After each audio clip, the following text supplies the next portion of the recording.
was a little Doing worried it. about that top battery. Clicking the button. Corley Moore, Firehouse Vigilance. It is weekly scrap number 193. My guest tonight has been involved with the fire service since he was 16 years old. Spent more than 30 years with the city of Atlanta, where he basically did everything under the sun. If there is such a thing as a Renaissance firefighter man, my guest tonight fits the bill. He's been heavily involved in training. He has designed curriculum. He has taught at conferences. He founded Fire Life Training. He's been fired, rehired, demoted, re-promoted.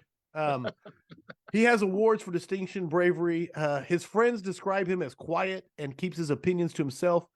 And if you know him, he absolutely never calls out BS if he sees it. All of that is so true. It's so very true. Here's the deal. Hold on. I pulled up.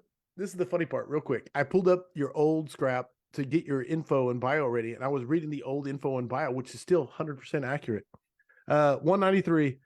Todd Edwards, it is my honor to call you a friend. It is a pleasure to have you as the guest of Weekly Scrap 193. Welcome, my brother. I appreciate it. Thank you so much. I think you covered everything. Some of it was, everything else sounded good. John McCoy says, if you're not pumped for Todd Edwards scrapping on a Saturday night, you ain't living. And he said living with all caps. Jeff Stone said, the real chief, let's get after it, from Zach Paste. My dude, pivot, monkey, dog. That's from Brad Bennett. I'm just trying to fill everybody. Where was it at? Sorry. First Line Fire Service Training said, what's up, guys? I've got a lot of questions. Let's go. That's Dennis Riley. Christopher Ledoux said, the man, the myth, the legend. Man, dude, there's so many people excited to see you. I don't. Some of them just saw me, so that's good. I think that's a good thing. It's a kind of a relief that I didn't offend too many people this past week.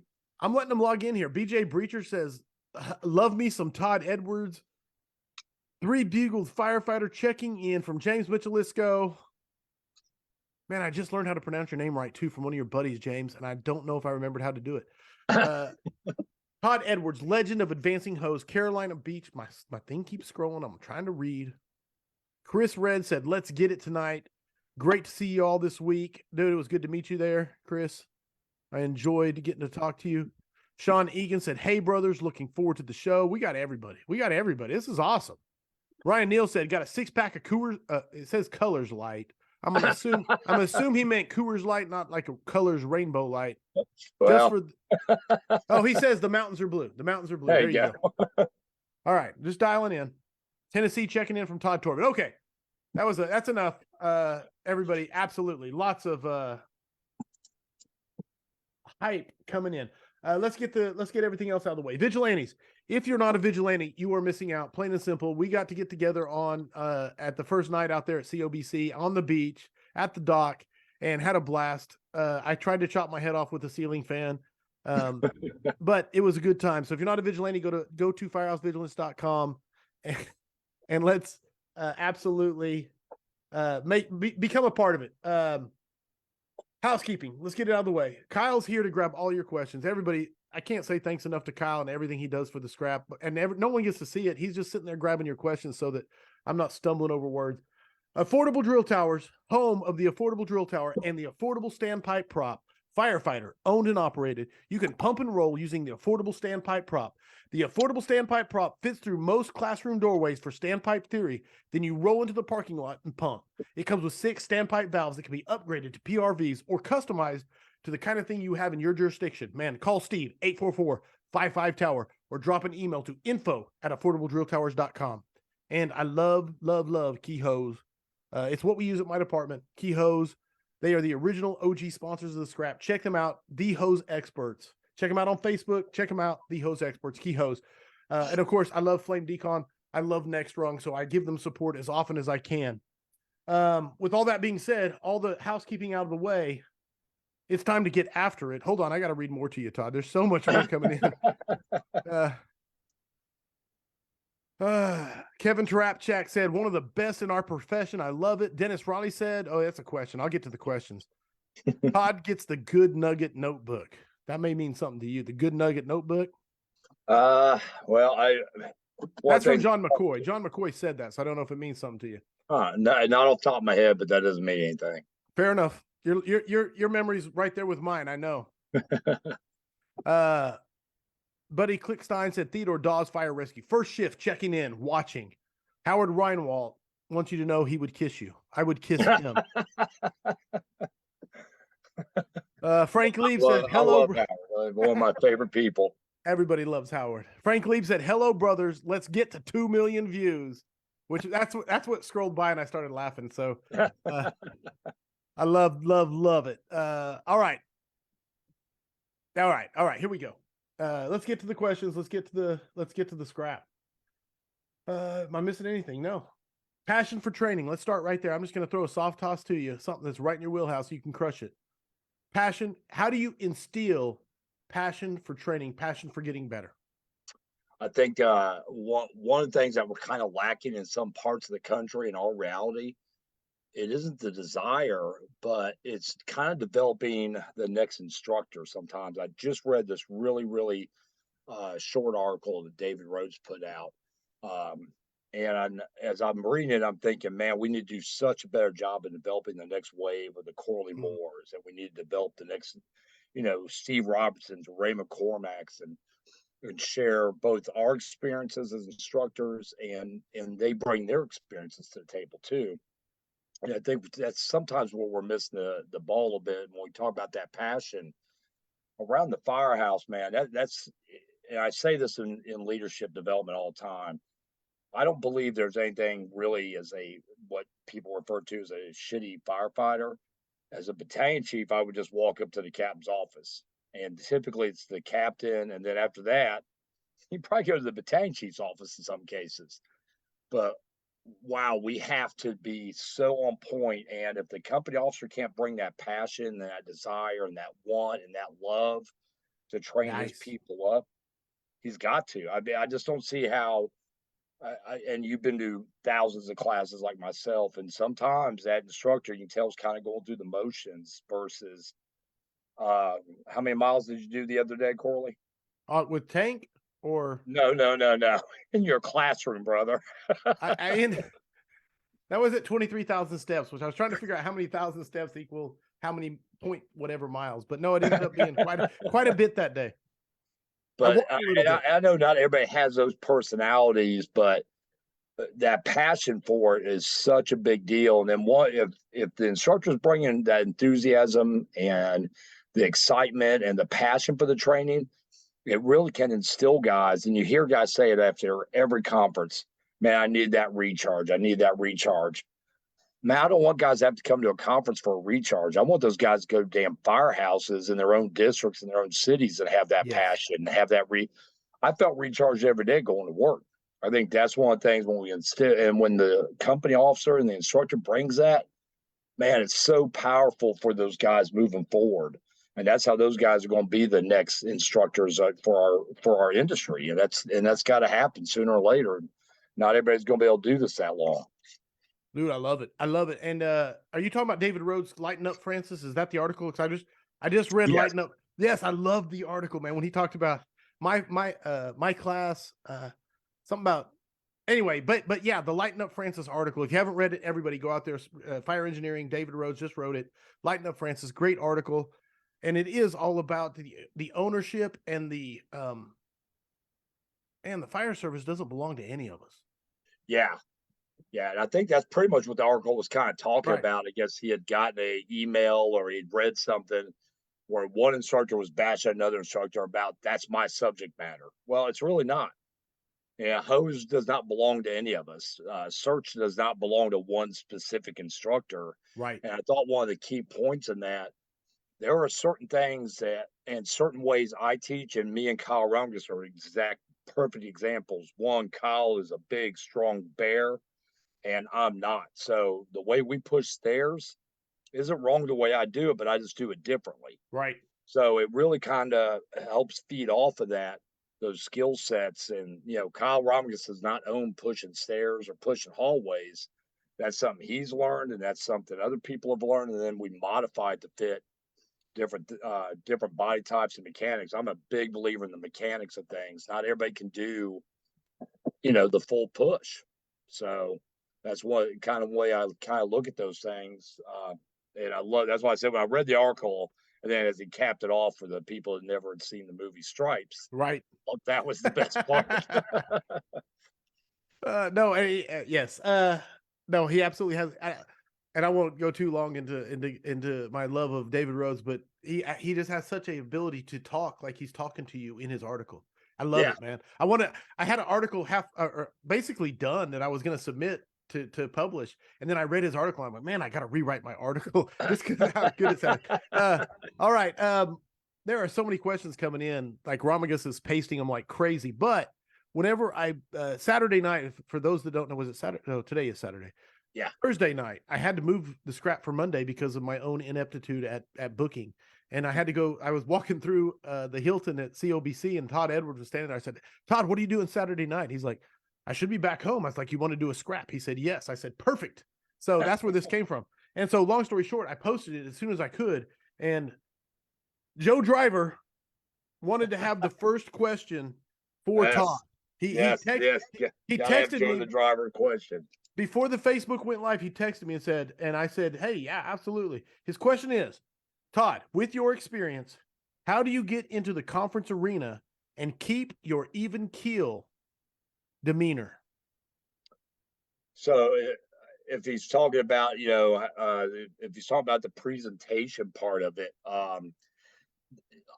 to be honest, and it may seem kind of stupid, but when I'm mowing my grass, walking my dogs, or in my office alone, I literally rehearse how I want to approach each, lecture or class, small, big, medium, all kind of fluctuate. And I hope I got his question right the way it's worded. But there are times, and I don't care how long you do this. I felt like my class on Thursday this past week. When I got done, I said, "Man, something's missing." And I don't know what it is yet. I'm hoping somebody will send me an email or some feedback. But yeah, I think that reevaluation all the time, Right. kind of like a personal after action review of how you did. Because your buddies are going to lie to you and always come up, man, that's awesome. Yeah. I really want to hear one that's not awesome so I can make those corrections. But um, for to kind of go back to Joe's overall question, man, it's just a lot of practice and rehearsal. If you think you're just going to walk up there with 100 PowerPoint slides and knock it out of the park, you're way off base. Yeah, you got to have at least 400. Yeah, yeah, but nobody clicks like you. No, I don't have the ability. He can clarify if he's in here. I don't have the because he texted me the question, and I'm not sure if he's in here yet or not. But hey, I caught like 75% of your class. I got to catch. I had to step out for a meeting, but I caught 75% of it. You crushed it. It was awesome. My thing is, man, and this is completely off topic. This is me just happy to talk to you. Is how do you have that ability to single somebody out in a crowd of 500 and ask them a question, and yet you don't really. You have a gift for not making them feel like they're under a microscope. Does that make sense? What I'm like you relax them while you put them on the spot. It's really more tone and approach. But when I first started teaching, I was trying to be very. There's certain guys that can pull this off. Dave McGrail is professional from his introduction to his closing. Just consummate professional. I feel like I love watch other guys sometimes go, man, I can't. I wish I could do that. I can't do that. Right. But I've always taken the interaction approach as I'm sitting right like we are right now. I literally try to teach the way me and you're just sitting here BSing on the weekly scrap. And I think guys appreciate that from the more of that firehouse around the kitchen table teaching style is what I'm comfortable with. And that's the other thing, man. If you're not comfortable with doing it, it's tough, man. It can be intimidating standing up there and seeing 300 people staring at you. Oh yeah. Even if you're used to doing it, it's intimidating. All right, I got to get to questions because they are flying. Kyle is pasting rapidly. All right. Smith Megan wants to know, Megan Smith, I'll read it right, even though that is the Facebook name. What made you decide you wanted to teach? Oh, God, it's so easy. One, learning lessons from my father when I was 16 years old as a know absolutely nothing firefighter or cadet at that time. And him, I thought what was interesting, and now we have, big technical terms for the way we teach, but it was very step by step.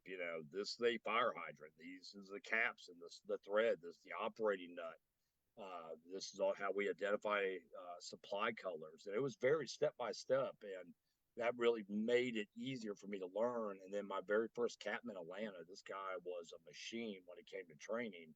And for the people that are, a little bit younger, we used to have these things called chalkboards, and you had to actually write everything. Didn't have notes and printers. Sammy, And hold up, Todd. okay, Sammy, if you're here, Todd's volume is very low to the broadcast. I'm getting notified. how about now? No, I don't think it's your end. I think it's the broadcasting. He may be able Oh, to do okay, do okay. the slider up. I'm checking to see if he's there. Da-da-dum. Turned him up. How about that? Is it better? Everybody, let me know in the audience. Is it better? There's a delay, so we'll see. Is it better?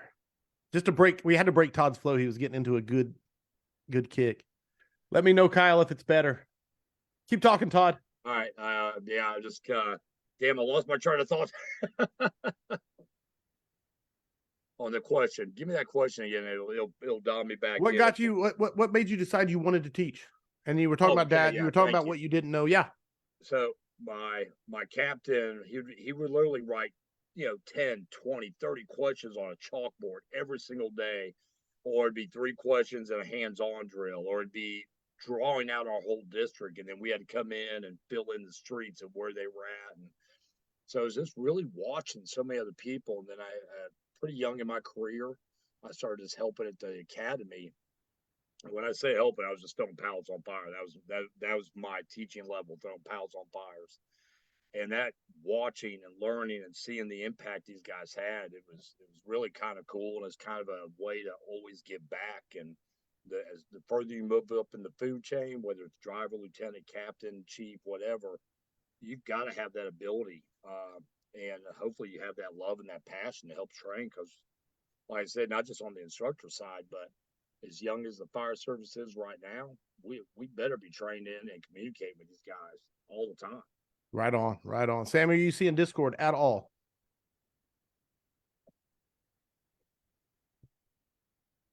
All right, everybody. I have two things to say. First, Fast Wrench.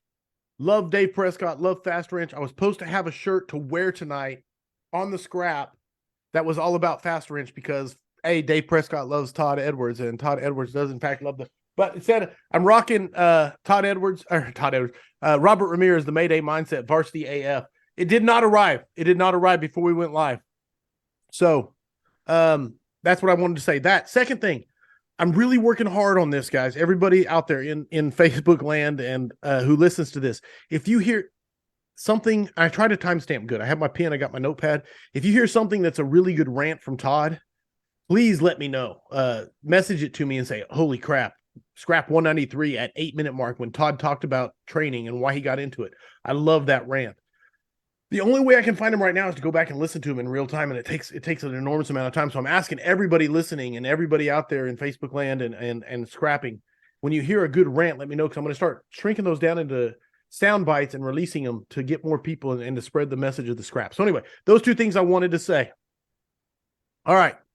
Continuing back to all of the questions coming in. Eventually I'll get there. Talk to me, Todd. Let me hear how you sound. Okay, how the is that better for you now, Corley? Or I'm gonna wait. It's good? you've been great for me. I'm waiting to hear how Kyle hears it out there in Okay. Facebook land. So as soon as Kyle lets me know it's good, I'll let Sam know it's good, and we will crush it. Dennis Riley's the next question. I'll just throw it at you while I wait for Kyle to reply to me. First line fire service training. Dennis Riley wants to know 3 things the traditional fire academies don't do a good job on training new firefighters. Typically, and again, it's really size driven. Less time looking at 5,000 PowerPoints and more time with the hands on. We did a program when I was part time in Walton County that we developed, and our students we only had them for a few hours at the end of each day. So we put them on all learning. these high school kids were doing all the class pretty much via computer, and then when they would see us, it was solely hands on, not 3 days of stretching hose. We would stretch hose and stretch hose and stretch hose, same with ladders, surge, BAs, everything. But then one of the things that I recommend for any academy, don't wait to the end to put all the skills together. So if I go from rapid dress to stretch, I'm going to add that they're going to start at the kitchen table. They have to go out to a rig. They have to get dressed, and then they have to stretch a line. And we could be doing that in the academies. There's just long, drawn out periods, especially in a large academy. There's just not enough reps. Right. Smaller academy, that 10, 12, 15, that sweet spot in there, then they should walk into a firehouse having pulled 25 miles of fire hose, throwing 8,000 feet of ladders. But in some cases, they did ladders back in week 6 and haven't touched a ladder since they passed their firefighter 1 test and not really done drills with ladders. And they should be realistic drills, not your standard wide ass open parking lot and burn building, but having wires and techniques of getting underneath wires and around trees and over fences and everything else that they're going to actually encounter out in field operations. And I think that's one area I would definitely say, Dennis, that we need to do a much, much, much better job on.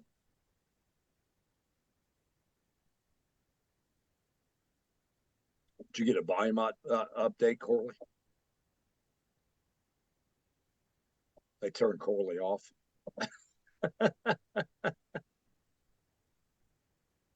You got no sound.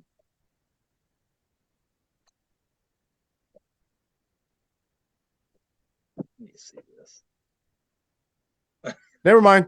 I hit my mute button. I hit my mute button when I was trying to turn me down. So I'm sitting here talking, going nuts. Everybody's letting me know. This is a good one, man. This is like the old days with all the scrap issues. This is awesome. I know. Yeah, he's muted now. Okay, let me know. Todd versus my level. And we're going to try. We'll figure this out together. We're really good at this. Technical difficulty. Yeah. Did Kyle comment on my sound? Kyle says yeah. Kevin Fluger said Corley's boozing too much. I'm very lightly into this. This is very early in. I'm waiting to get the update. Okay. Kyle says Todd is much better. And he made it very all caps, very big, like 42 points. Good. Todd is much better. Let me know, Facebook. Just keep saying in there, thumbs up or thumbs down, whether the sound is good. We're going to keep plugging along. Greg Van Ham said Todd is better now. Howard Weinwalt said it's like talking to my wife, which is probably. I think he means it's like being in paradise. Okay. Technical difficulties. Quit trying to derail us. He said, Howard elaborated, said, I see his lips moving, but I hear nothing. All right. Got Dennis Riley's question. Okay, this one comes from Joey Hayes, one of my favorite people in the world. Ask Todd, what is walk the dog, in quotation marks, when referring to a fire or firefighting? Hey, sometimes I don't know when there's an inside joke, so you have to roll with me. Yeah. During the cotton mill fire, where the rescue from the crane, all that was years ago, I was a very, very young lieutenant, and I was also not. I was still in firefighter brain all the time. And when we got up to the actual fire floor, and you can see all this, if you've never watched the cotton mill, Atlanta, Georgia, you may want to look at that, Corley. I did. I used to have like more hair, and it was a different color. But I've seen some YouTube videos of a hero. That's all I'm saying. I looked up, and the fire was literally running the elevator shaft. And I came right over the radio, and I said, told the incident commander that the fire was walking the dog on us. I don't know why. That just came out probably because I was punker factor 10 because of the way this fire blew up on us. But yeah, that's where that came from, Joey. The cotton mill fire in Atlanta, Georgia. So it's on YouTube. You can pull it all up, and it's not even HD. It was on America. I don't know if for the older guys, it was on American Heat. And that's how we used to get all our training was American Heat tapes. I was on American Heat, and I thought, man, this is great. Nothing better is ever going to happen to me. I was on American Heat. Mr. October, said Kevin McCart. And Smoothbore, Kyle said, I should have opened the scrap with Todd's episode of American Heat. I really should. That'd been awesome. I wish I would have thought of it. Yeah, I really do. Technical difficulties. That's just what shit looks like without HD. Right on, man. All right. Walk the dog. This fire's walking the dog. Tom Hollick, one of the best mustaches in Texas. One of. There's a lot of competition there. Where did you get your mindset on how you instruct? I have had the pleasure of watching you instruct, and you have the ability to pull people in. I would love to understand where that comes from. It's kind of two things. One, I'm not 100% sure myself even where it comes from. I have once I get the first 2 minutes kind of out of my head, I just kind of let it flow, and I'm more comfortable talking to the students or the people in the room because I legitimately, and maybe this is where part of it comes from, I legitimately want to hear what other people are thinking, what their passions are, what their desires are when it comes to this job. And I think that makes it better. 400 people in that room the other day. I'm not the smartest guy in that room. And I've gone to every place where I've got 10 students in a small room. And I know there's guys in that room that can teach me something, but more importantly, teach their brothers right there in the room on their own fire department something. And again, it's just one of those, I'm very comfortable with talking to the students. And it's one of my favorite things. I love interaction. I think it makes it for a better class and program. I was, when firemanship was still around, the very first time I did firemanship, I asked the guy in the back row of the balcony, I couldn't even see him. All I could see was his red hat, and I asked him a question. His back row balcony, and he yelled down the answer. So, yeah, I will definitely call it. It doesn't matter where you sit. So, back row, front row. I usually get the guys in the back row more than I do the damn front row. So, but I think the interaction really helps. I think like PowerPoint keeps you on point. Questions keep kind of. I don't pre-write any questions either. Right. They're literally, I swear to God, people, they are right off the hip based on how the class is flowing sometimes. No, I feel that when I'm in there watching you flow. It's awesome, man. Greg Van Ham wants to know, Todd, how do you deal with leadership that put the wrong people into officers' positions? What can the younger guys do when this happens? Nothing but soft tosses, brother. Yeah, that one's got a little more of a curve on her. The one thing, and it definitely as a firefighter makes it even harder because you're almost hamstrung to a certain degree. But for officers that experience this, and you've heard this advice even on this show, I control what I control. I control my firehouse. I control my duties in my company on my alarms. As a firefighter, the biggest thing I control is my own personal attitude. If my attitude is still positive, it doesn't matter. If I'm on the job for the right reason, it doesn't matter because I can't control that we have in some cases, well, in a lot of cases, people being promoted and moving up the ranks that probably don't really need to be there or didn't earn their way to the top. But firefighters, you have to control your own attitude. Go read something, look at these podcasts, engage with firefighters outside your own organization, go to a conference if you can. And for officers, you got to control what you control. You know, you may have a crap battalion chief or a crap supervisor, whatever you're operating under, but I never got too wrapped up in that. Well, I was always wrapped up in it, but at the firehouse, that did not come up very often. I mean, we're focused on us and my team, and our team is what we really worried about the most. Love it. And that's it. Focus on what you can control. I mean, it's a tried answer. It's an answer you hear over and over, but that's because it's the truth, man. It's the absolute truth. If you waste your influence on things you have no control over, you're just spinning your tires and wasting energy. Sam, most of those guys just end up getting flustered, burned out, and will give up. Yep. But again, I don't need my boss to tell me. I can go out there and practice SCBA and mask up drills with my gloves on without any of the supervision. So that's it, man. That's solid advice. Sam Sparacello says, question: the best firefighters have the most knowledge to share, but some are reluctant to teach. formally, even though they have some a lot of instructional value. How do we get those folks to see their value as instructors and take the stigma out of teaching as being lame? For if it's going to say, you may never get that guy to go to, Pensacola or FDIC or Firehouse Expo, but if you at least get him teaching around the Firehouse and just, really express, and that may be his comfort level. The Firehouse may be more of a comfort level for him, Sam, a senior guy like that. I don't think they're holding things back on purpose. I just think that's, just not their personality, not their wheelhouse to go and teach. But if you can get them to maybe pull one guy to the side, or you start him off with, hey, Steve, can you show me how to do this? Because the guy's an expert at it. Right. Maybe soften him up that way a little bit. I know it's tough. Not everybody's into that. Some guys, they're going to be outstanding go-to firemen, but they're not comfortable sharing, or they're not they may not know how to share it. So you may want to try to starting off just a one-on-one, you and this individual, if you're in that kind of situation yourselves. So yeah, that can be tough because not everybody wants to stand around talk all day, or do drills for 8 solid hours. Yes, and I want to springboard off what Todd said, because as part of your question piques my radar when you say, because there are absolutely people that are never comfortable getting in front of others, no matter how good they are. Absolutely, has personality types and everything like that.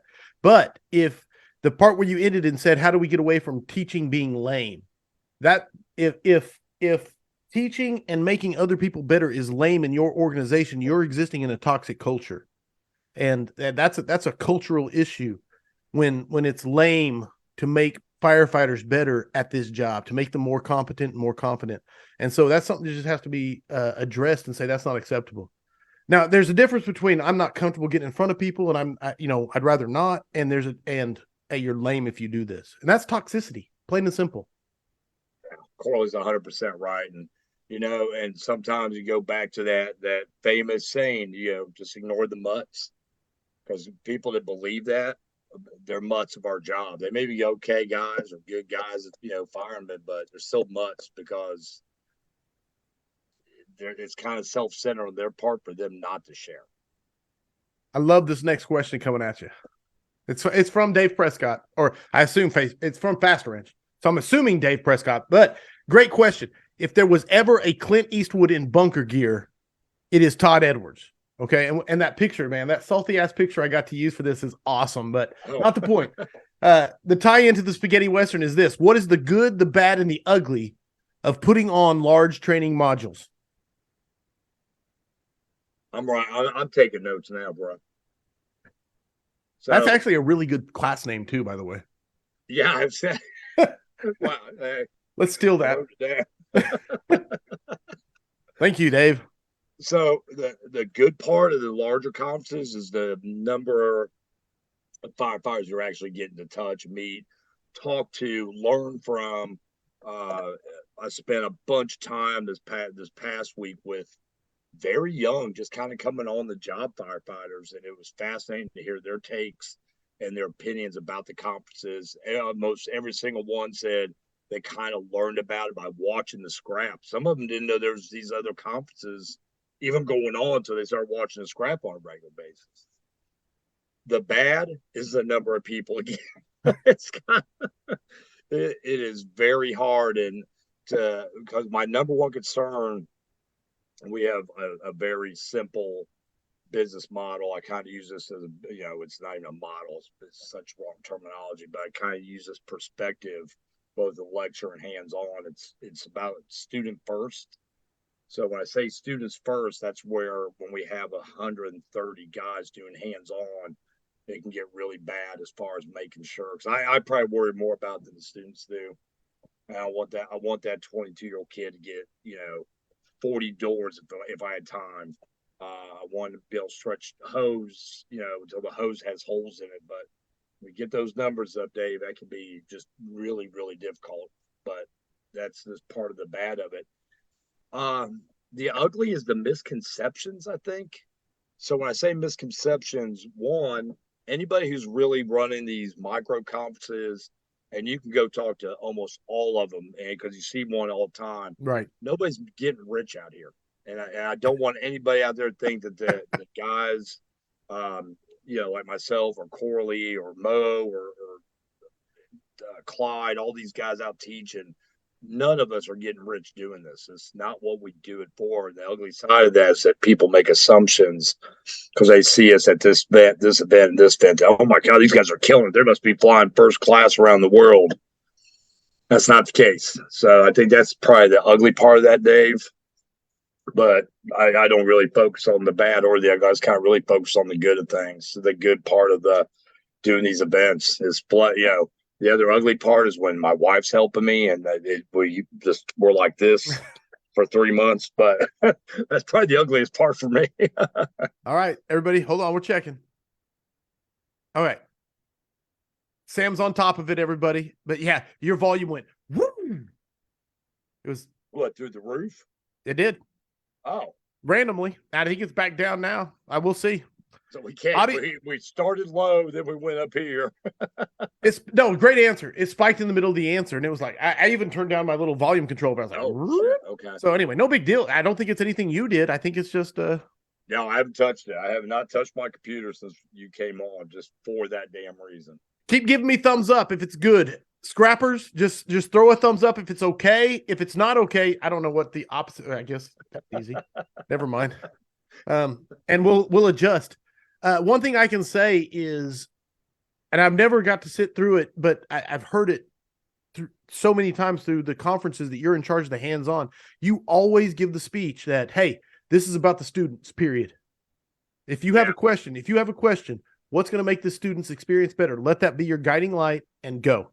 And dude, that's such clarity. That's such a great expectation to give everybody. It's again, that's a mindset though. When we talk about that mindset, if it isn't about the students, and if it's about you, you shouldn't be teaching. Actually, I got fired, so I don't want to get too far away from it. I think your statement, and I wrote it down there because there was something in my head about it. Only egotistical assholes refuse to learn. Love that. I think when egotistical assholes are worried about themselves in front of the class, and the whole class is, this is what I do. I'm the smartest guy in the room. I would say something else, but I'm not going to. That guy doesn't need to be up front of that room. That's the egotistical part of guys teaching. That has to lead the table.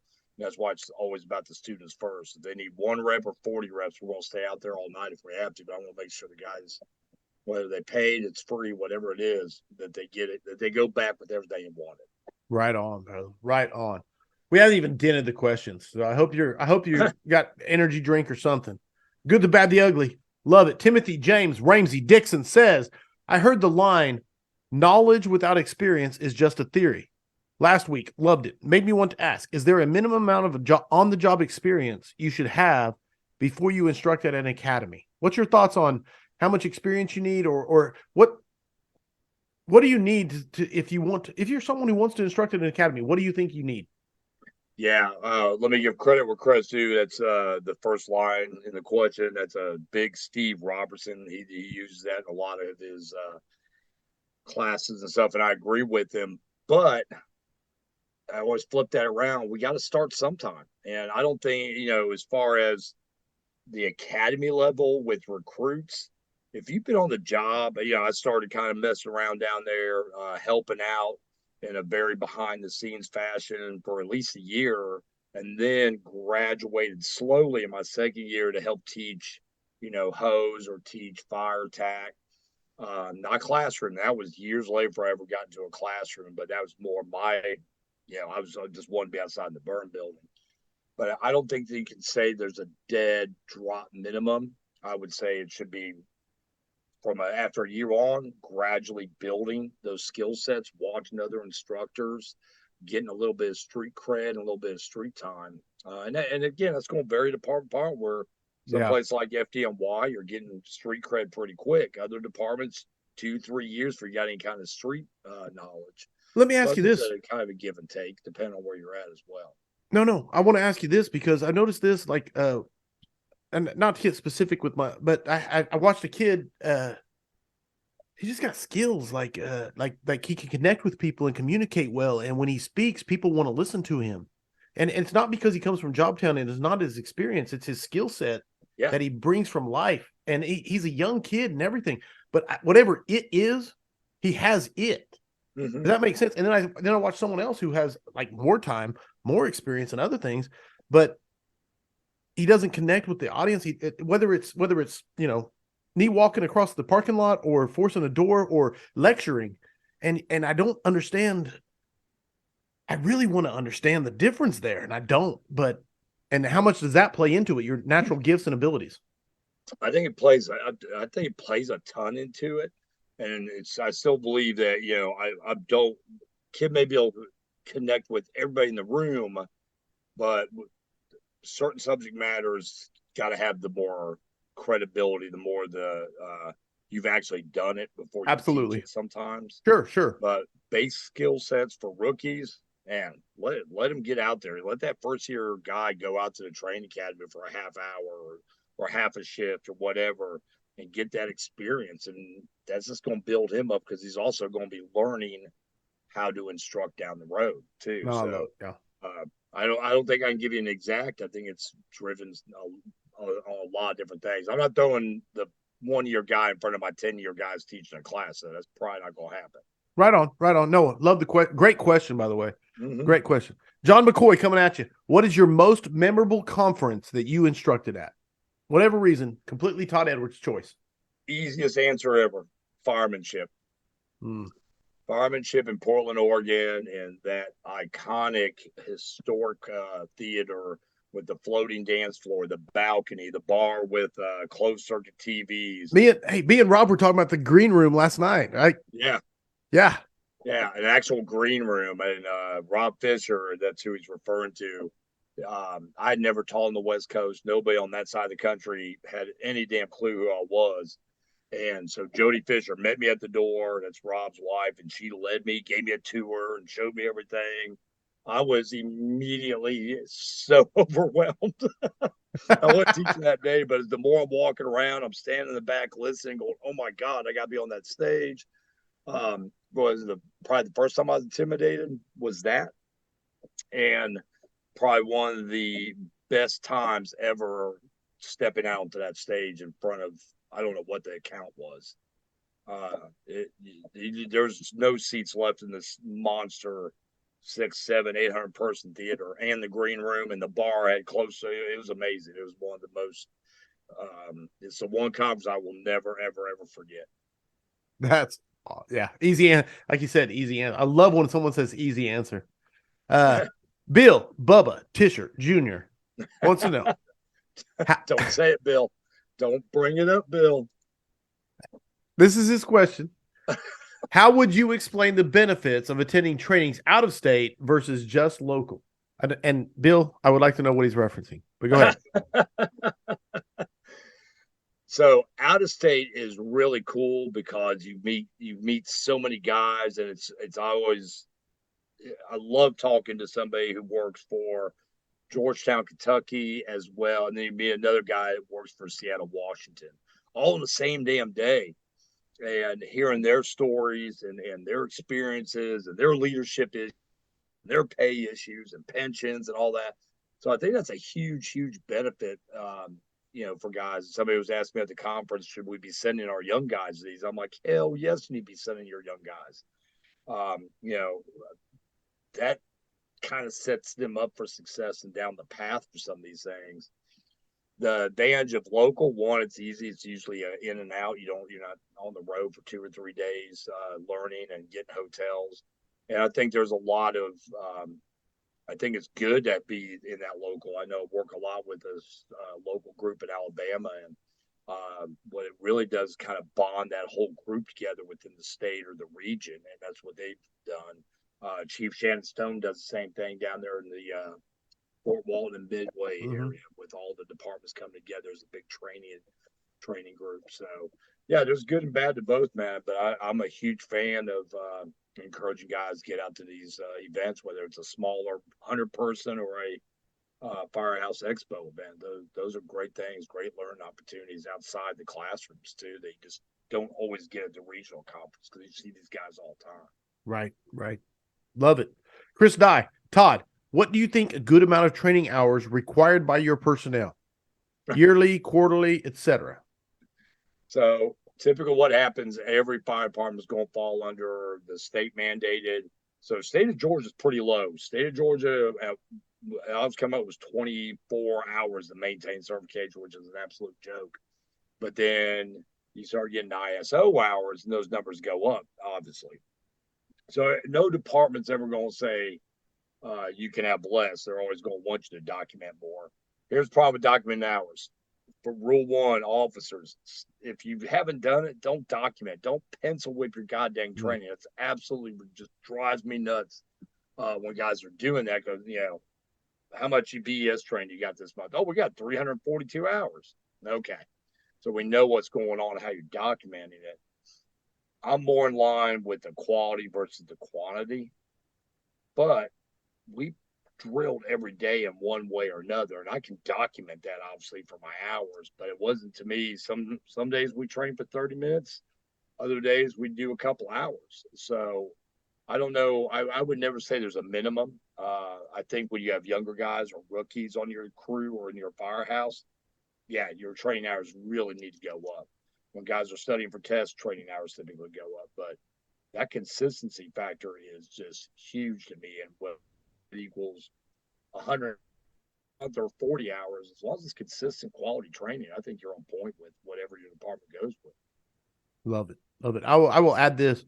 One of the things I heard at COBC this year, Frank Viscusa, when he talked about minimum standard, and he says, if you are upset with, I'm paraphrasing you, Frank, if you listen to this, but if you are upset with people who meet the minimum standard in your organization, then your minimum standard is too low. Like he says, set the minimum standard in your organization high. And then when they meet it, man, I'll take minimum standard people all day long, man, because they're rock stars. Yeah. And so I say that to say this. I know organizations where if you check the rigs in the morning, you get to mark down 2 hours of training.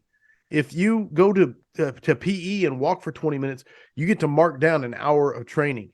And it's for ISO purposes, and it's to check boxes, and it's not about filling in a computer sheet and saying this many hours. It's about making a mindset dedication to we are going to do realistic, real training, relevant, rigorous, and realistic training. So anyway, yeah, I love that. The expectation. Yeah. There, Samuel Ramsey Christopher said, set the standard so high, coasters are high achievers. So yeah. All right. Great. Thank you, John McCoy. It may be Todd's mic if it is on his earbuds. He is constantly up and down. Keep letting me know. Promigus is making it really big so I can see it. That's why I read it.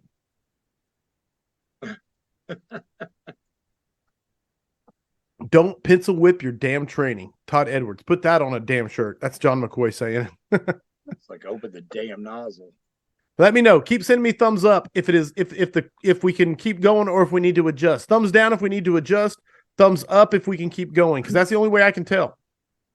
Yeah, because I'm not doing anything different. Yeah, no, it's kind of you got two guys who are really way more comfortable with a Halligan or a smoothbore than with any sort of technology. So, so we just got to go with thumbs up, thumbs. Kind of like the old way of pumping the engine. Yeah. Kyle, got a question for you. Todd, my brother, what was the catalyst for creating Breaking Barriers? It's a fantastic class and a much needed discussion for firefighters all over the country. Yeah. So the first part, watching my son struggle. He's high function on, but nothing major. But then you watch, seeing other kids, because a lot of people know I was PTA president, and there was autistic kids, and the resources weren't there at that time. And one of the biggest catalysts was watching my wife work and going to conventions for National Down syndrome. And you start asking families questions. It's amazing where the resources start, where the resources end. Getting to know Captain Roed out Mobile, has a son who's dual diagnosis. So there's a lot of things. And then I saw one program. And when I saw the program, I knew from my knowledge and my experience and my contacts that I could do something much better that would fit the fire service.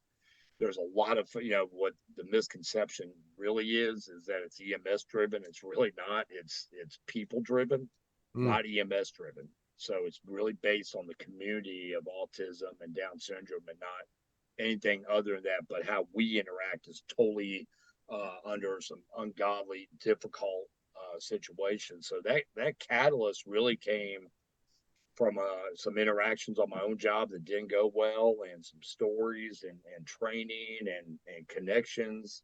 So yeah, the need was so desperate. We don't push it. We don't push any of our training, but it's been the hardest program for me to get out there. Which again, I don't quite understand. I think it's the title. I got to do a rebrand. You need Kurt to rebrand my disabilities awareness class or something. So yeah, that's the biggest thing. I appreciate the question, though, man. We're very passionate about it. I was talking to so many guys have had the program, and the first words is, "I didn't expect that." And second thing, I'll get an email 2-3 months later. Man, we just had a school bus accident. Every child on there had a Down syndrome or something like that, and they knew exactly how to interact and how to keep the scene calm. There was a recent, not recent, but some history of a recent grab or a grab at a fire, and it was solely based on some of the training they received. That child wasn't hiding in the standard areas. So those are things that we really focus on when we do that program. love it. And I don't, it's such a good class, man. I've taken it 3 times, I believe. I believe 3 times now, man. And you will benefit from it in your department when you take it. It's and I and this is what I will say. I was not plussed about taking it when I first heard it's about special needs. I was like, I don't know if I really want to take a class on special needs. I'm being honest. And then when I Yeah, was done, I was glad I did. I'm being serious. So that's just yeah, the truth of it. that's probably the most common reaction we get. I didn't expect that, and we actually do a couple little drills. We do a little hands-on in the class. A lot of focus on forcible entry is different. If you have a home with children and or adults with special needs, especially autism and Down syndrome, you're going to encounter deadbolts, solid core doors, safety glass in bedrooms, unique hiding spots. So all that's in the program, and that's solely based on our education of all this and what Well, we've been and just the learning. mindset change for me on like the kid that wanted to watch another movie in the theater. You know what I'm Yeah, saying? yeah, I'm not sure before taking your class I would have approached it any different. I hate to say that, but you know what I'm saying? Like, and then after taking the class, I'm like, no, that I get it now. And I remember checking out self checkout at a Walmart where they don't have cashiers no more. I was self checking out at a Walmart one time, and I was scanning my stuff, and all of a sudden a grown man was all of a sudden in my space, very close to me, and I don't react well to that. And then this lady that was taking care of this person was like, hey Mike, come here, Mike. But I'd taken your class and I instantly recognized what was going on here. And I'm like, no, he's okay. He's completely okay. You know what I'm saying? yeah. And but again, I would not have probably reacted that way without the class. So it's yeah. Again, that's just my own personal experience with. I'm not sure I really want to take this versus. No, I get it. I get it. And that's typically, like I said, I get that every time we do the program, and people are pleasant. I guess pleasantly surprised at the end. So we have it on the books just once, and that's going to be in Midwest City in Oklahoma in a few weeks in June. Right on, right by my backyard. Loving it. And I will say this: the lady that was taking that, like, you say, "Holy crap, this is a saint of a person that is dealing with this their entire life." It's Yeah. insane. It's uh the patience. Yeah, Yeah. Andy Griffith said it best. Top 5 best classes I've been to. I will say that, man. It's just it's not what you expect. Okay, so many questions. John McCoy again, getting another one at you. What is the most memorable fire you've been to? The fire you felt like you learned the most from? Most memorable fire is the cotton mill thing. I know it's a million years ago, but it's one of those where you got the entire, 5-story cotton mill on fire, and then you've got an entire town as an exposure. We literally had houses lighting off 2 and 3 blocks away, including, away from that scene, along with a construction site. The two stories right across the street went up. I remember going to stretch another line off the 13 engine, and the hose bed was on fire, so we didn't stretch a line from that engine. We pulled a booster and got ran out of another fire. So yeah, memory wise, that's hands down. Two most learning things: Fox Theater fire. Every time you thought the fire was out, it'd pop up in another room. And that it was an incredible fire to find. It's in this historic building, which is extremely famous in the city of Atlanta. So the Fox Theater fire was an amazing event. And I probably learned a lot more. One of the things before, unfortunately, before there was a mass shooting every week, the Olympic Park bombing, I was riding up that night, and no clue what we were doing. People are running, firemen are running, medics are running, FBI's running around with Uzis and whatever other guns they had.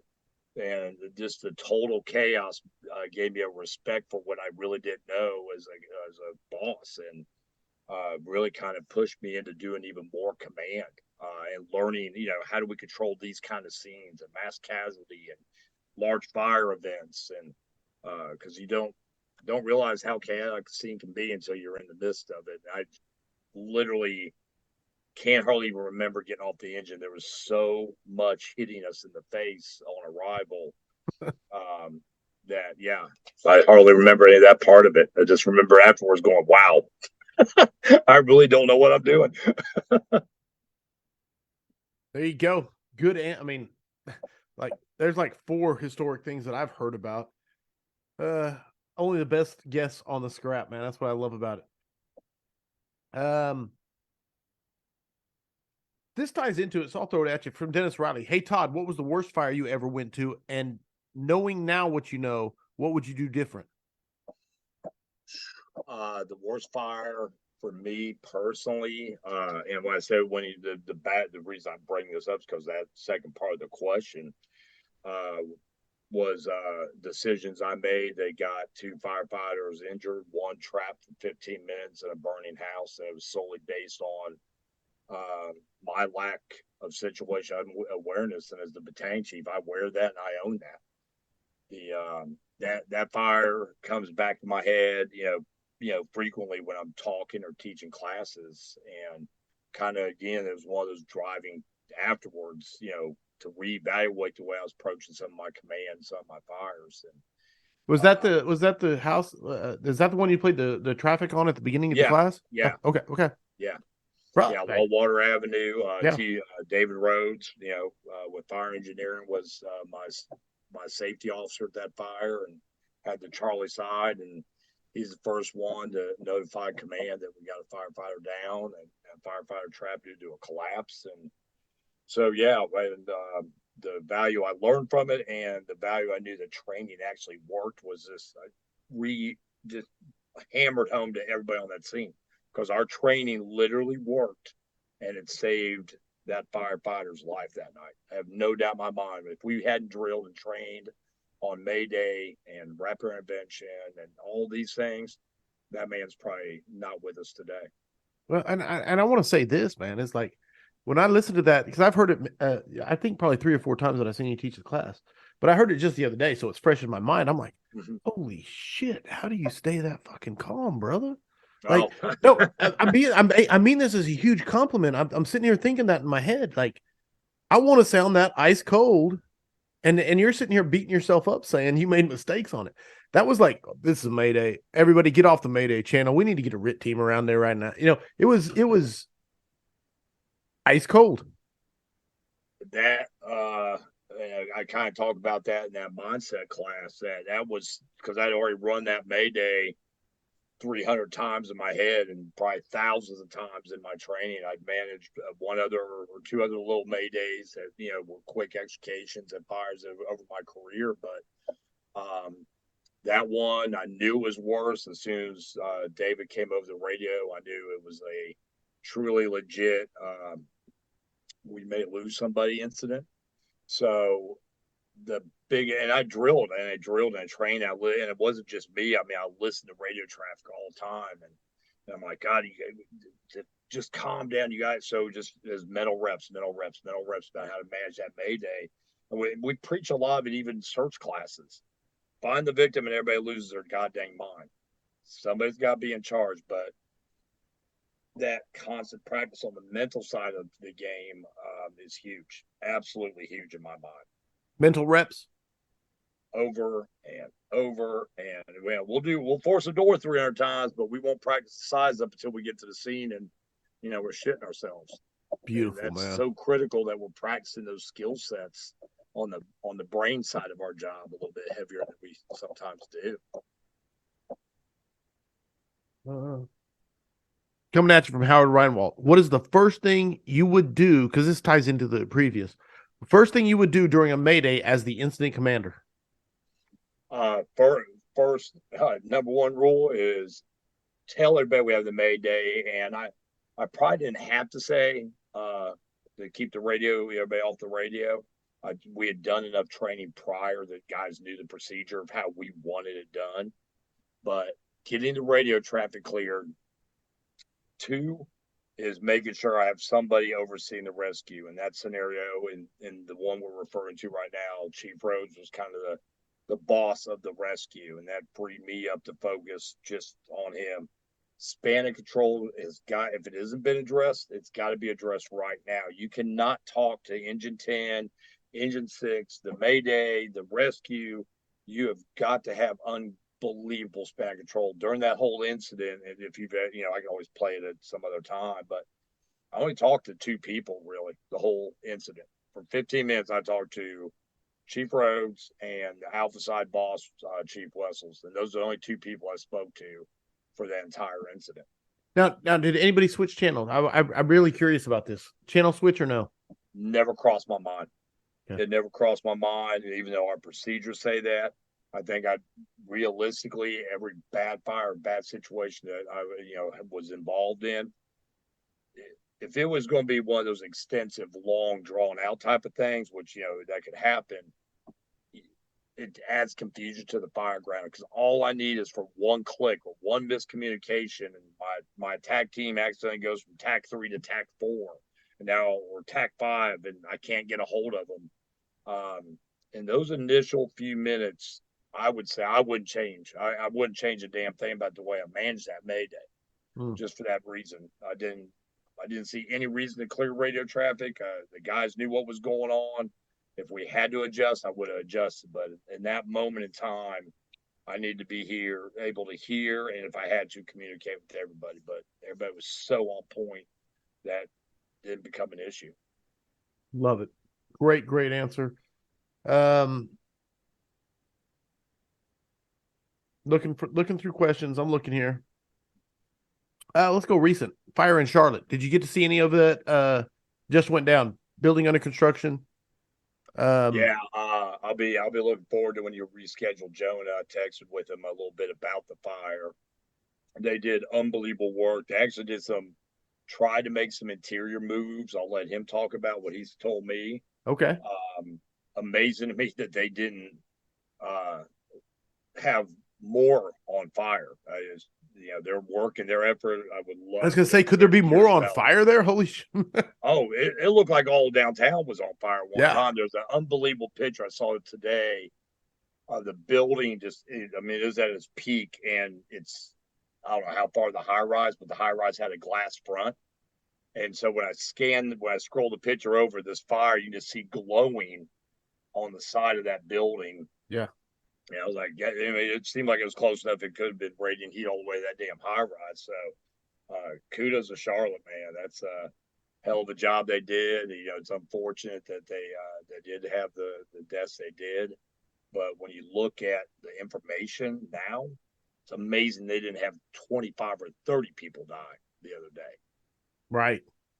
No, and the saves, the crane operate, all of it, man. I got the radio traffic, but I haven't got a chance to sit down and listen to it. Been traveling, coming back from Florida, have not got to sit down and listen to it. I'm excited to do so. Kevin Nazario wants to know opinion on how beneficial training in an acquired building is. After a battle with HQ, finally got approval to rotate units on weekends through different acquired buildings. What's your thoughts? 1,000,000% thumbs up. Acquired structures are better than anything you can ever train in. Obviously we know burn buildings are they're great. That's what we typically are in.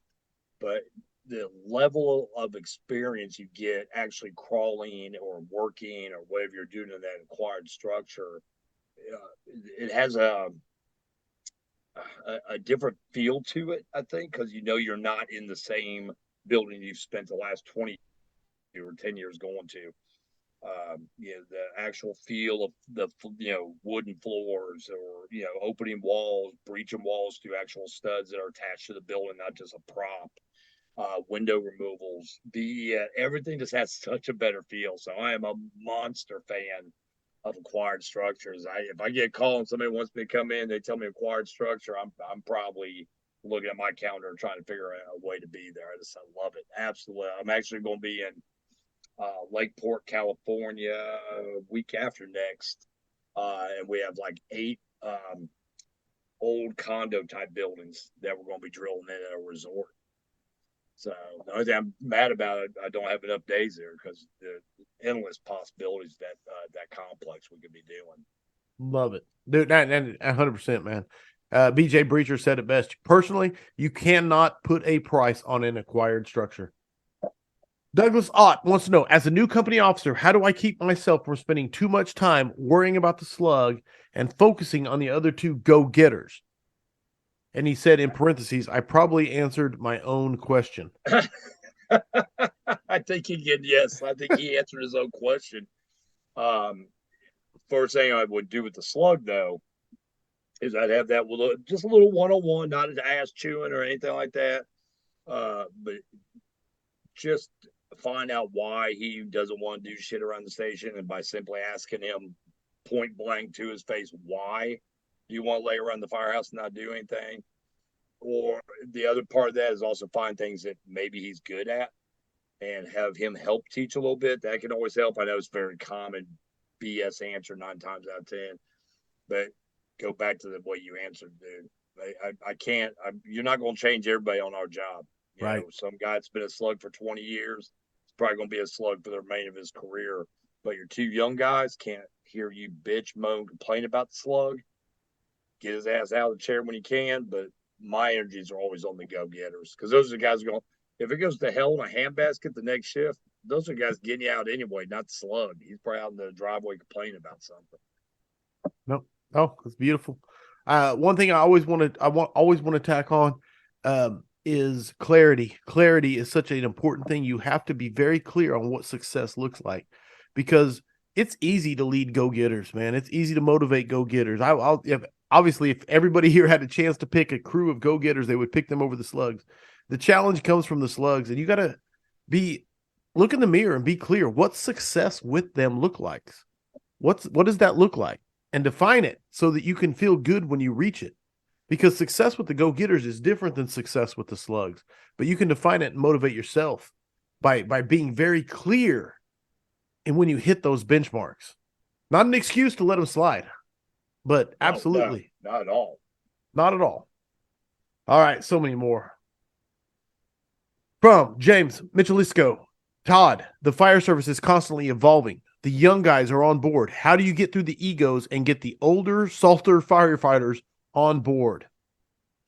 I think that's kind of not a little bit like the last question to a certain degree. But so even if you've been there for a while and you haven't done this, I recommend you do it immediately. If you're a new officer coming into a house, do it day one, is set those expectations right out of the gate. This is what I expect, and you go through whatever you expect from apparatus checkoffs all the way to your training, but always end that with what they expect from you. And I think sometimes guys have a lot more buy-in into the message if you just ask them. And I think we fail at that so often. Just, what do you expect from me? You're my driver. You're my firefighter. What do you expect from me? And then you have that kind of start that transformational leadership where we're working as a team really, really well. the older, saltier guys, the hardest thing for them to buy into is that this 23-year-old kid knows some shit that I don't know. And that can always be a challenge. So approach that with a little bit of tact. A lot of times those guys are very curious and they'll start watching. They may not even teach it. They may kind of ease in and ask the question himself, man, how you doing that ladder flip, or how you basket up with your gloves so quick, and you're smoking me all the way, every day to the drill or the front door. But yeah, that can be a challenge. That's always going to be a challenge, and you're always going to see that. One day, that could be any of us. No, dude, it's great. I love the questions coming. There's so many still coming, and it's like none of them are soft tosses. Joshua Thompson wants to know, Todd, as an officer, did you have a method for getting feedback from your crew on how you were doing as their officer, or a way they could let you know if you had room for improvement? And he said, P.S. the snow has still not melted here. Oh my God. Yeah. Josh is up there and like he's in a part of Canada I never even heard of. And I'll just real quick backtrack on one of the other questions about going to conferences outside your region or outside your state. I would never met that guy. He wasn't coming to anything I'm doing here in Atlanta, Georgia area. So I met him at Fire Engineering at FDIC, and we become friends. And guy's freaking awesome, man. So, but give me that question one more time because I got two of them sound the same to me. Do you have a method for getting feedback from your crew on how you were doing as an officer? So Yeah. how did and could they let you know how to improve? Yeah, Dev. And for me, very simple, much like we were talking about earlier, when the way we speak to people. After every fire, I always ask, "Hey guys," it was so fun when you were saying this in class the other day. I was like, "Yeah, I knew I saw it. I think I saw it in the book too. There's so much in there." I would ask them, man, especially the rookies. I always went to my driver kind of alone. He goes, "Man, what'd you think?" Because he's a senior guy and he's been to a lot of fire. And then I always ask the rookies, and so did you understand what I was doing, or could I have done something better to help you? And that opened up such easy line of communication. Like it was so simple after that. So as I moved the ranks, I tried to always keep that just very open line. And sometimes, again, that egotistical statement we were talking about earlier, on the egotistical asshole statement that you have in your book, and we were talking about earlier. If I haven't set expectations or I haven't had those hard conversations, you're never going to be able to have them. And so I tell it that first initial kind of like the old ripping off the Band-Aid conversation. But after that, they get so much easier. And I think Corley, as a chief officer, he'll agree. He's only going to get better if he gets honest feedback. That's true. Not the Corley walks in and everybody bobbleheads because he walked in the firehouse, man. And we've got to encourage that. And that starts from day one in the fire academy. That you got to have these conversations and have that teamwork approach, not the I am boss and you're not mentality. Those old fire service days need to go away in some cases. No, I love Shannon Stone. Shannon Stone says it when he talks about his subordinates. He says they're number one. I'm butchering your quote, Shannon, so I'm sorry, but the number one, their duty is to tell him the things that he needs to know that he doesn't want to hear, and that will set him up for success. And I love that, man. Like, yeah, it's 100%. You have to tell people what they need to know that they don't want to hear. Well, I get it can be difficult for a 22-year-old kid to tell the battalion chief something or tell his captain something. And when that has to be solicited in some cases. I don't want kids running up the chain of command on me. But my crew, my firefighters in my firehouse, they knew from day one that I wanted to know everything. And even if it was horrible, I wanted to know about it. And that we were able to develop that relationship because from day one. And that's, if you don't have the relationship, go in and just start it. It's going to suck for a second, but start it now. I mean, even today, start next shift. Get these guys to open up and take it, because some of it may not be what you're expecting. And if you don't have the relationship, you will not get honest feedback, period. Because you'll Yeah. just be the badge and you will be the person. Yeah. But you have to have that trust and that relationship. Todd, Jared Van Eck wants to know, which is also one of the greatest mustaches in the fire service, but he wants to know, did you ever feel that you weren't ready to move up in rank, and what helped overcome that? Yeah.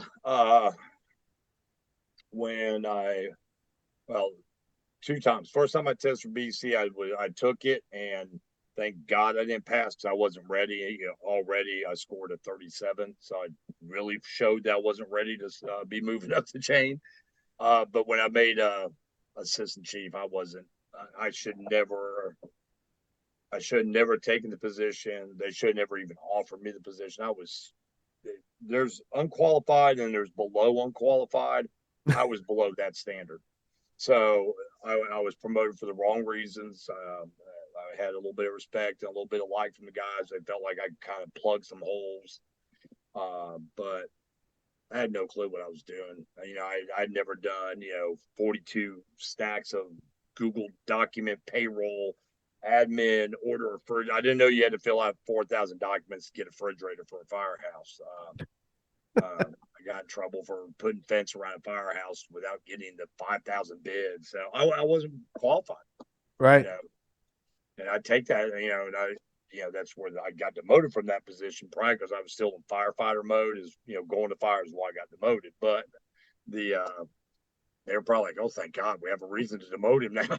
But I just wasn't ready for that kind of job. And to be honest, as much as I loved parts of it, that working 80 hours a week sucked. It really did. Follow-up question. I like this question. I got to react to it and put a ha-ha on it. So hold on. Follow-up question from Kyle Conda said, follow-up question. Did you ever feel that you weren't ready to be moved down in rank? Actually, no. Because I got moved from AC back to captain. That was actually, I was like, whoa, I know what I'm doing at this level. I'm happy with this. So no, obviously the shock of being demoted was a little tough. Make sure my wife didn't hire a sniper was really tough. I had to track her internet interactions. Sure, but Kathy could, yeah, she was searching. She was searching. She was not happy, and she was even more unhappy when I announced, "Oh, I'm going to go back to the firehouse." I thought her head was going to explode that afternoon. But no, man, I never really felt that way. Like I said, moving up, yes, moving down, that's just what it was. And to be honest, we have a very simple kind of mindset. I'm not saying I expect like a pot of gold to drop on me, but I do believe that everything kind of happens for a reason. And I think the reason was I was much happier at that level. And I take some of that blame too. I could have easily said no, but I was thinking, man, I could do this. I get my pension increase, blah blah blah, and got a lot of good stuff done, but wasn't qualified, brother. And coming down, I was happy to come down. So yeah, it all balanced it out. Love it. Dan Lockwood says, what is the top trait that future officers need to develop for today's fire service? So I think you could get off into all the book answers on traits and characteristics of leaders and all that. I think the trait that I see that I absolutely love, and I talk about this a lot now, the best leaders, the best guys I know around the country are also the most humble people in the world, man. I'm actually blown away at the humility. Sometimes I'm not saying that as a bad thing, man, but it's humbling to watch guys be so humble, and they're not doing it for attention, man. It's just their personality. It's just how they are. And the most humble guys, the most the guys who step up when it's time to step up, step back when it's time to step back, and they never talk down to anybody. Those guys, I love those guys. I love working with those guys and talking to those guys. And then probably the next big one for me is honesty in every aspect, and not sometimes we're almost scared, kind of a little bit about our last conversation, man. We got to stop bullshitting each other and just be honest. And there's a way to tell somebody the worst shit ever about them or about a situation without crushing their soul. But man, if you approach from a humility side, being having that humble attitude and more of a I'm here to help you attitude versus I'm here to hang your ass attitude when it comes to those conversations and being honest with people. I think we find leadership can be made a lot simpler with some very simple things, such as that. Mm, great answer, dude. And humility. Yeah. What can I? Yeah. And you work with like you work side by side on same scenes with David Rhodes, Yeah. and now where he's at. Man, humility. Like the guy embodies it. I'm talking to Todd Edwards. You Yeah. embody it. Oh man, David's amazing when it comes to that. You know, I can and you can spot it a mile away where there's 20 guys hanging off of Ray McCormick and asking him all these questions. Guy doesn't bat an eye. Hand me another Guinness and answers the next 25 questions. It's amazing. And he's humble. I mean, the guy's No, been to more that's it. fires than I can even imagine going through. Right. And the guy's just humble. Mike Champo, he'll talk to you, get sick of hearing his answers. And that man's been to everything. I mean, Yes. those are some of the most humble guys I've ever met. And I love watching them and being around them and talking to them. And a lot of it is because of that. And they'll be brutally honest. You piss off Ray, and you will hear some real honest stuff real fast. And it won't be an email. It won't be a text. It'll be right to your face. And it's awesome. Love it. Jeff Stone coming at you. Todd, guys like you are obviously passionate about the job, doing the right thing and building our people up. What or where do you think the obstacle is that leads so many chiefs to lose sight of that concept at the very top levels of our organizations? Why can't we all have chiefs like Scott Thompson?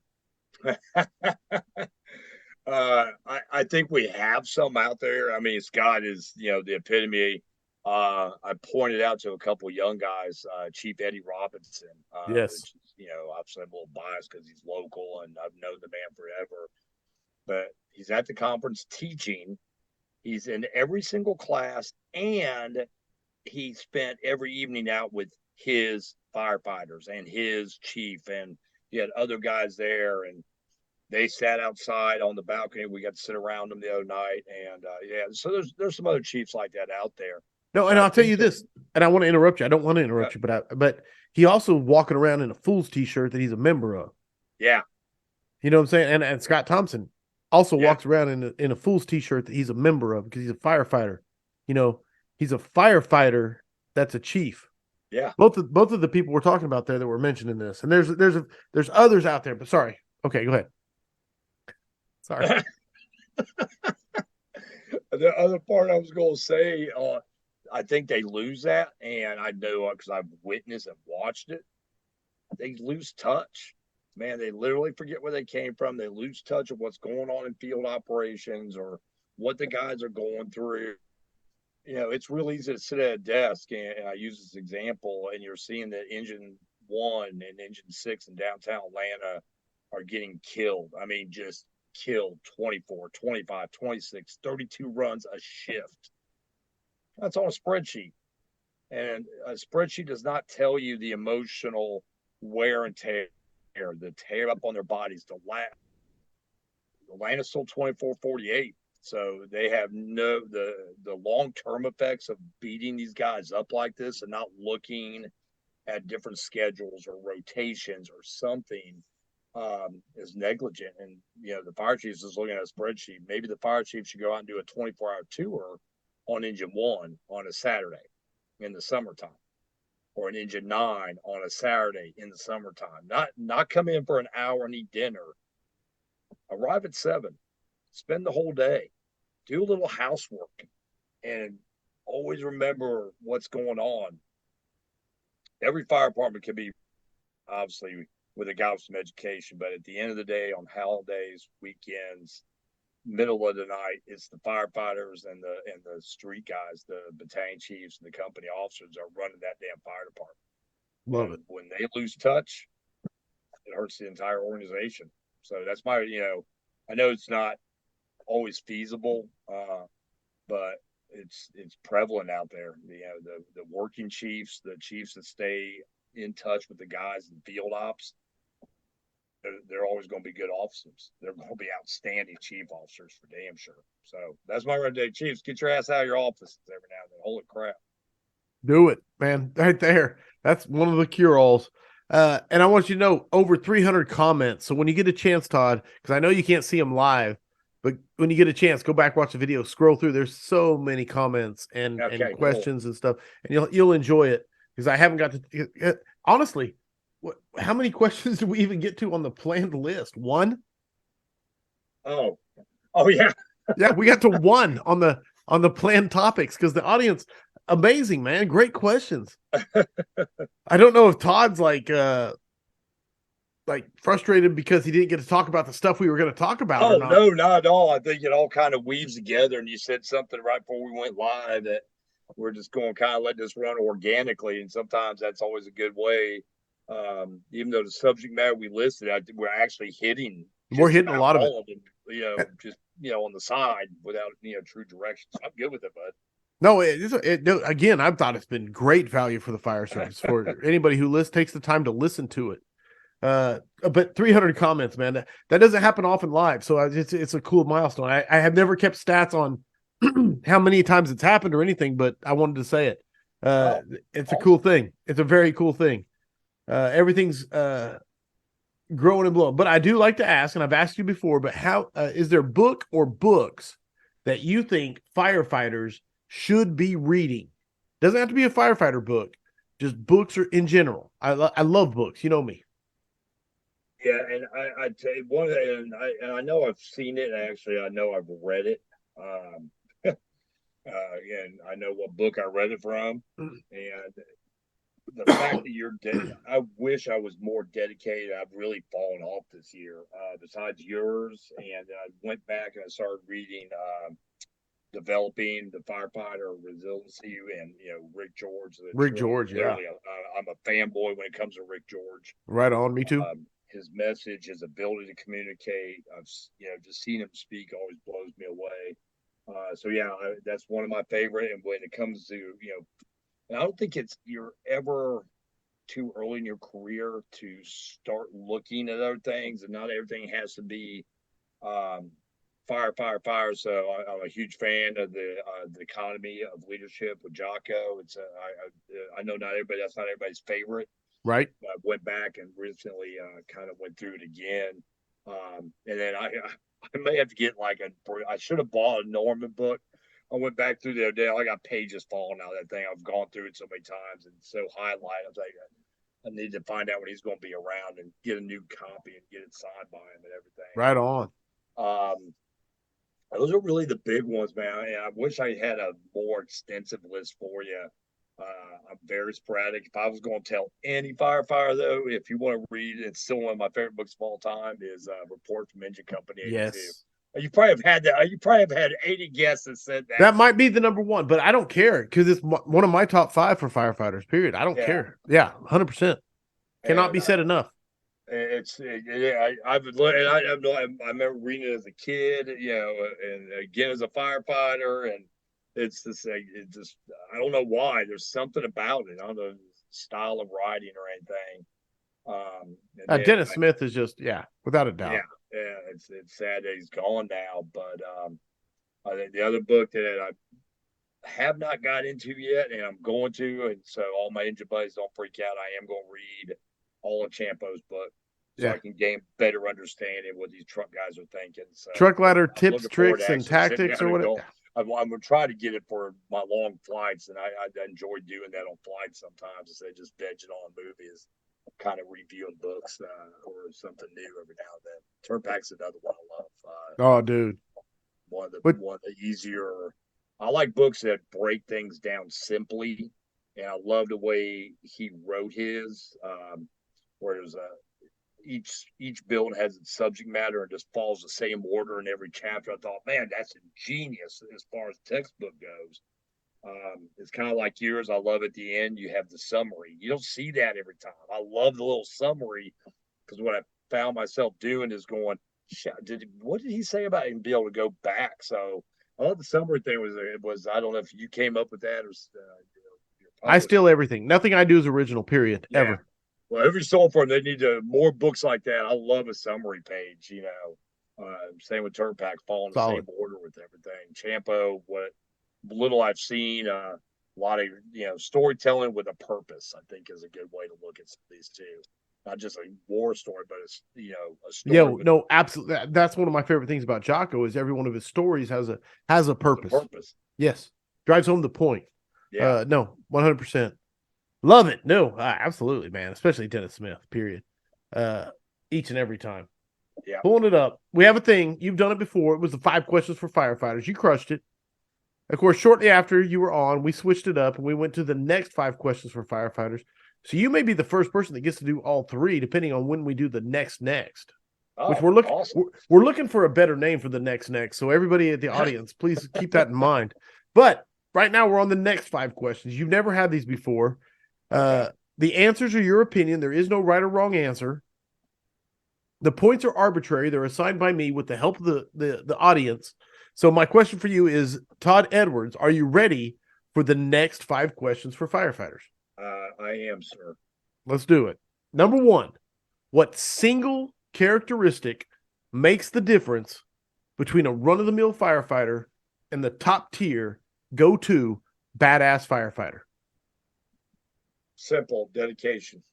And when I say dedication, I'm not talking about you don't have to live, breathe, eat 24/7. But man, you got to be dedicated outside of the standard. I'm showing up for work at 10 till 7. I'm going to, half-ass check my BA. The dedication is what separates that group all day, every day. And that's at every rank too, man. That's not just at the firefighter rank. That's at every rank. I can walk in and I can walk into a firehouse and tell sometimes, man, there's a dedicated, bunch of guys. And so it's dedication to every aspect of the job. And I think that's where the confusion, for me, that's where the confusion lies for a lot of times. Dedication is in every part of it, the way we talk to each other, the way we take care of our firehouse, the way we take care of our equipment, the way we take care of our families, all those things come into play. And then, you get my opinion, but dedication is number 1, brother. The audience agrees with me. Max points on dedication from John McCoy. Greg Van Ham said 100% on max points for dedication. Dude, I can't disagree, bro. That's a great answer. And like you said, it's not about it's the dedication to just being better than the minimum standard. It's the dedication. Yeah, sorry. I won't repeat everything you just said because it was a great answer. Thank you. Yeah, I think minimum. I use this a lot.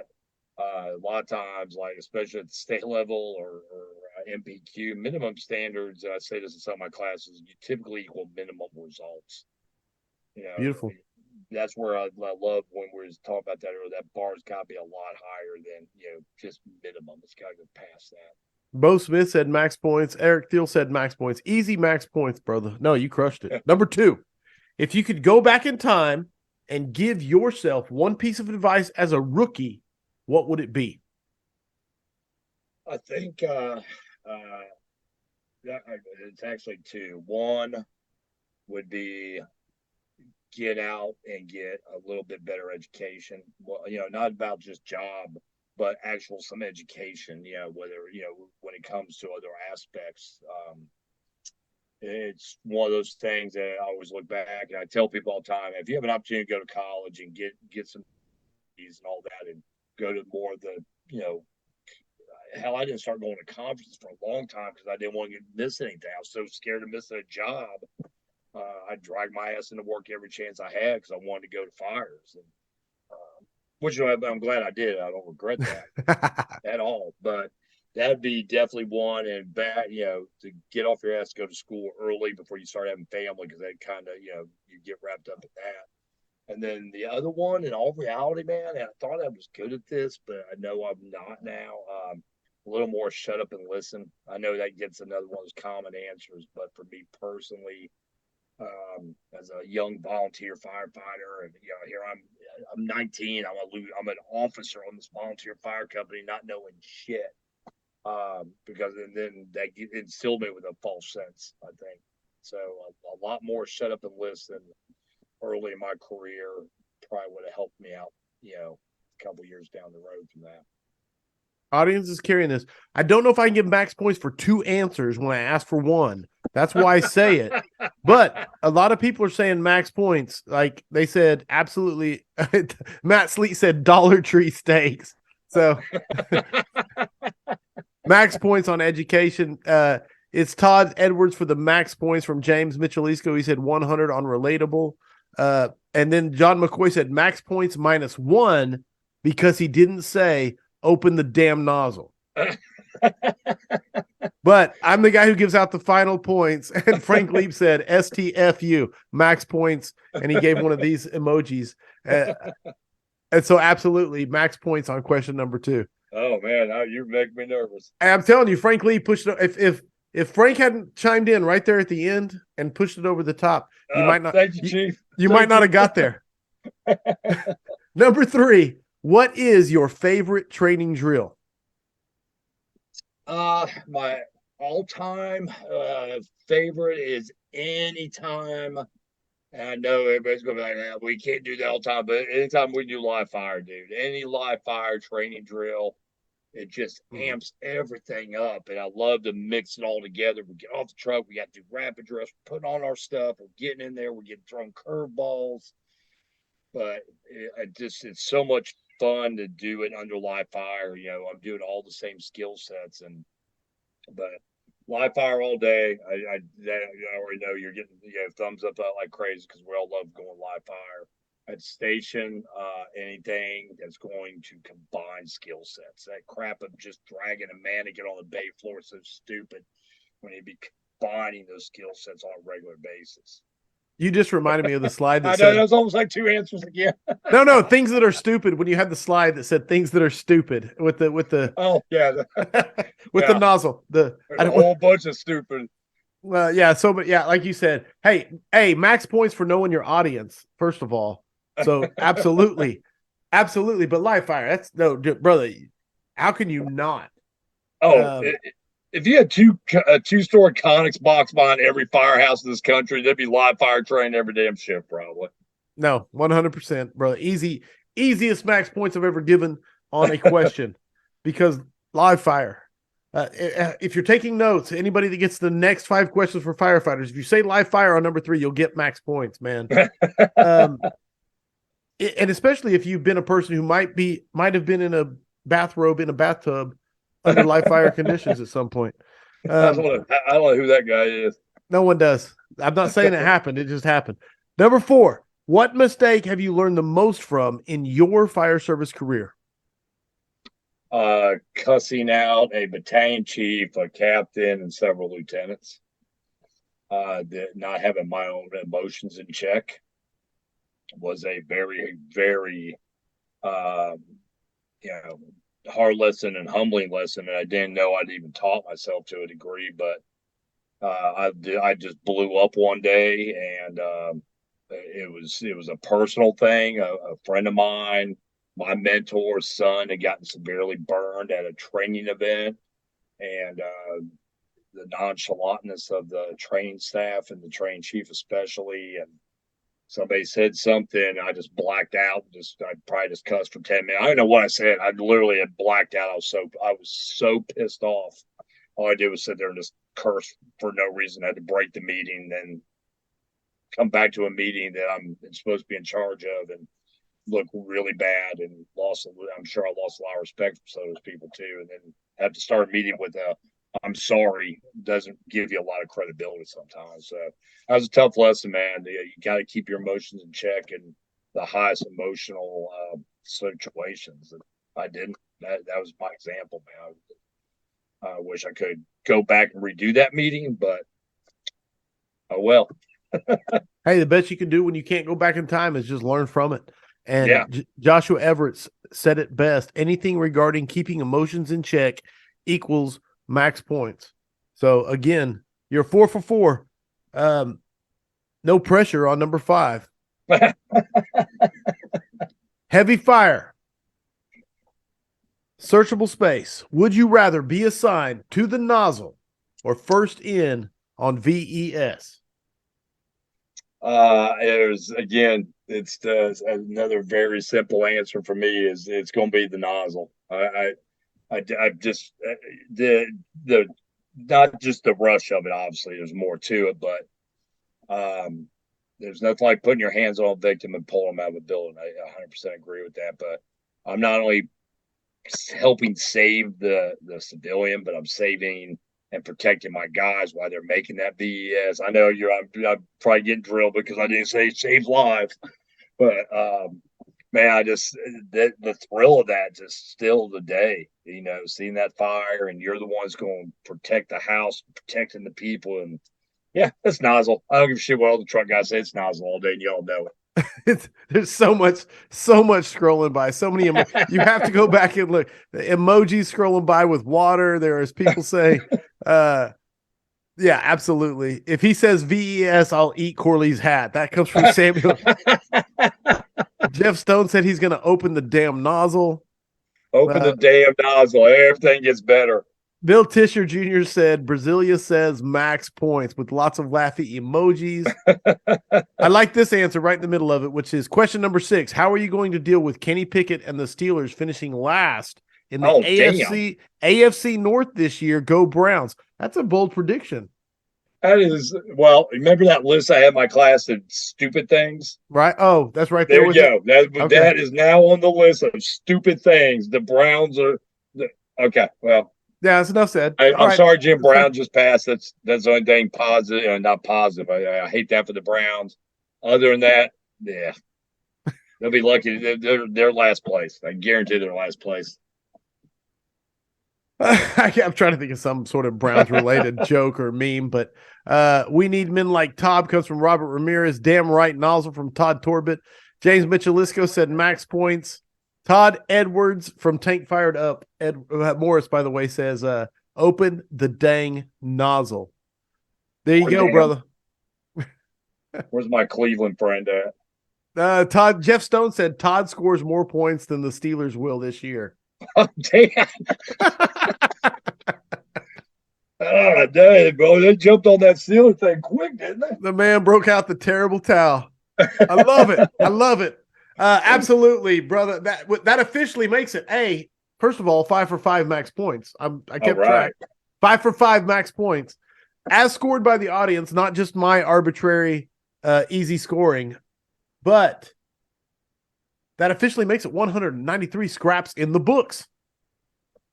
That's awesome. And congratulations, brother. I think what you guys are doing, and I've told you this, I know you don't like hearing that crap, but you guys are killing it, man. You guys are changing the fire service one show at a time in some cases. I love hearing it. I don't know. I'm terrible at reacting to it. I love hearing it. I'm like, thank you. But no, you're humble. I'm super proud of it. I am super proud of it. I'm super humbled by it, all in the same breath. But thank you, 100%, man. I mean that from the bottom of my heart. And it's because I get to interview the greatest. And I'm not saying this just because you're my guest tonight, but I get to interview the most humble, the most badass, the people that were on that fire with the crane rescue and at the Olympic bombing. And pick your brain, man. It's just, I'm the luckiest dude in the fire service, period. So all that being said, officially 193 scraps in the books. Todd Edwards, Robert, what an amazing evening. How can people get a hold of you if they want to book Breaking Barriers or Size Up or Awareness or anything like that? How do they get a hold of you? Yeah, obviously, because I'm anal retentive about it, is my email, which is just simply Todd Edwards, the number 6 at yahoo.com. Fire Life Training Associates is on Facebook. We have internet. Of course, I have regular Facebook, Instagram, and all those type of things. But to make true contact or get something really answered, I respond religiously, within hours of every email I get, just about. So if I haven't checked it in 4 hours, I start getting antsy and check email. That's just, I don't know why, I just do. But yeah, those are the best ways to get a hold of me. And then never hesitate to reach out, man. I'm always available for, if somebody just needs a vet, if they have a concern or a question, man, I will find a way to get back with you as soon as I can to help you out. Love it. Dude, I love it. Here's the deal. We're at 394 comments. So audience, we need at least 6 more comments before we close out to hit 400. So say stuff, how much you love Todd, how sexy he is, whatever you need to say, but make it happen. I want to hit 400 before it logs off. And then I'll go back to my notes if I can find them. Here's another towel. It's a little bit older. Oh, you do have that's terrible towel ever on the scrap. Oh, absolutely. Oh, there you go. I've only ever had one Steelers fan that will admit it on the scrap. I'm not ashamed. I get up Ohio State stuff too if I need to. I'll be honest with you, brother. I mean, you're either a diehard fan of your team or you're not. That's all there is to it. We got the old school leather helmet too. I love it. I love it, man. There's no such those last 6 comments for you. There's no such thing as a bandwagon Redskins fan or whatever they are. They're not Guardians. What are they now? Commanders? Yeah. Oof. Anyway. All right. Sell more swag now. Todd Edwards will sign the terrible towel, and he's going to raffle it off for somebody's benefit at some point. I love that idea. Go to firehousevigilance.com. Become a vigilante. Here's the deal. I'm getting ready for a new project for the vigilantes. I'm going to start looking for these sound bites of these great moments that in the moment I don't realize it, and then I'm going to have them help me find it. So if you want to be a part of that, if you want to influence the future of the scrap, if you want to influence the guests and the next 5 questions for firefighters, as well as a better name for them, then be a part of it. Go to firehousevigilance.com, sign up. What else we got going on? Oh, Scraps Killer Lineup 2023 continues. I'm going to get Mike Turpak rescheduled, first of all. He was coming in, but he had some stuff come up that canceled it. Kyle Romiga stepped in and crushed. Following that, Jonas Smith was going to come in, but he's been kind of busy this weekend. And so Todd Edwards stepped in. So those will be coming up. It's going to be awesome. You got Bob Pressler last week. Todd Edwards, my brother, thank you for another amazing scrap. I appreciate it. Anytime, brother. Anytime I can help you and anybody else out. I look forward to the next time I see you. For the audience, again, I had 5 or 6 questions that me and Todd topics me and Todd were going to talk about. And literally I asked one of them, and then everything else came from the audience because you guys are plugged in. You're amazing. You ask questions that people want to hear the answer to. And not only that, this is the coolest part. They ask questions that they've done the research to know that Todd can answer it. That's really cool aspect of it. I'm so proud of it, man. I'm so proud to be a part of it. Thank you for tuning in live. Thank you for making the scrap excellent. It would not exist without you. Mutts, do not scrap. I hope the tones stay silent unless it's burning. Everybody, stay safe out there. Thanks, brother. Oh, yeah. Hold on before I hit end. 438 comments. They just blew it away. I haven't even looked at them, but they blew it away. That's good. Be safe, everybody.